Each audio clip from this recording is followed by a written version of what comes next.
अक्षय तृतीया पर्वों का महापर्व, वो दिन जिस दिन धुल जाते हैं सारे पाप, जिस दिन पुण्य करने से खुल जाता है वैकुंठ का दरवाजा, जिस दिन भगवान विष्णु स्वयं करते हैं पाप और पुण्य का हिसाब। दोस्तों, अक्षय तृतीया एक ऐसा महापर्व है जिसे करने से एक ही दिन में भर जाता है पुण्य का घड़ा। दोस्तों, वैशाख महीने के शुक्ल पक्ष के दिन आप जो भी खरीदेंगे वो हमेशा आपका ही हो जाएगा। दोस्तों, ये वो तिथि है जिस दिन सतयुग, त्रेता युग, द्वापर युग और कलयुग की शुरुआत होती है। इस तिथि को आप जो भी करेंगे उसका फल तुरंत मिल जाएगा। ये हम नहीं कह रहे, ऐसा स्वयं भगवान विष्णु ने कहा है। दोस्तों, पद्म पुराण के अनुसार भगवान विष्णु ने खुद अपने मुख से नारद जी को अक्षय तृतीया के महत्व के बारे में बताया है।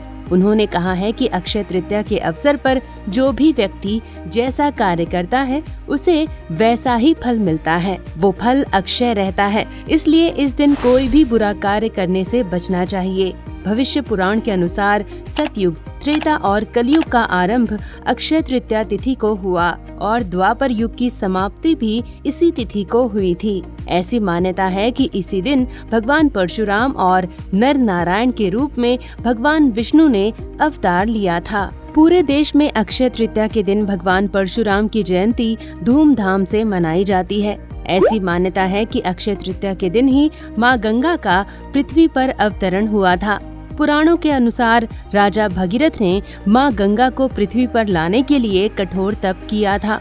भगीरथ के तप से भगवान शिव ने ब्रह्मा जी के कमंडल से निकली गंगा को अपनी जटाओं में रोक लिया और फिर उनको पृथ्वी पर छोड़ा। कहते हैं कि अक्षय तृतीया के दिन गंगा स्नान करने से पिछले 7 जन्मों के पाप धुल जाते हैं और सुख और शांति की प्राप्ति होती है। पुराणों के अनुसार अन्न प्रदान करने वाली माता अन्नपूर्णा का जन्म भी अक्षय तृतीया के दिन हुआ था। मान्यता है कि जो इस दिन माँ अन्नपूर्णा की पूजा और अन्न धन का दान करता है उसके भंडार कभी खाली नहीं होते।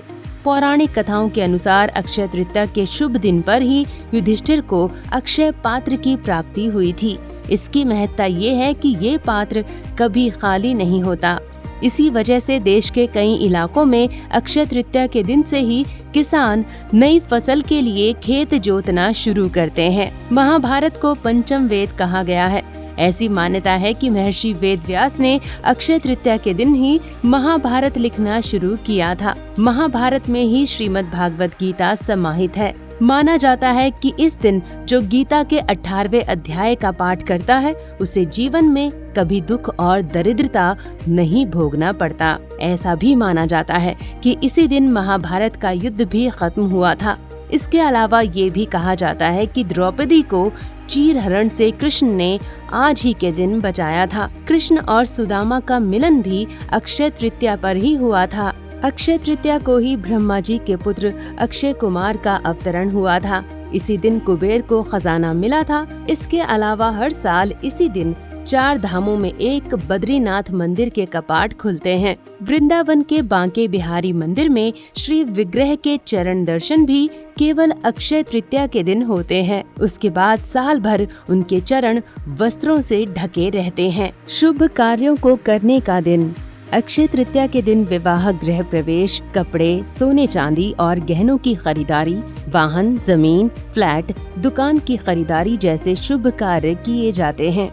अक्षय तृतीया के दिन गाय, जमीन, सोना, चांदी, तिल, घी, वस्त्र, अन्न, गुड़, नमक, शहद और कन्यादान करने का विशेष महत्व है। माना जाता है कि इस दिन जितना भी दान करते हैं उसका कई गुना फल प्राप्त होता है। साथ ही इस दिन किए गए दान पुण्य का कभी क्षय नहीं होता। इस दिन पितरों को किए गए तर्पण और पिंडदान का भी विशेष फल प्राप्त होता है। दोस्तों, अक्षय तृतीया के बारे में जानकारी देने वाला ये वीडियो आपको जरूर पसंद आया होगा।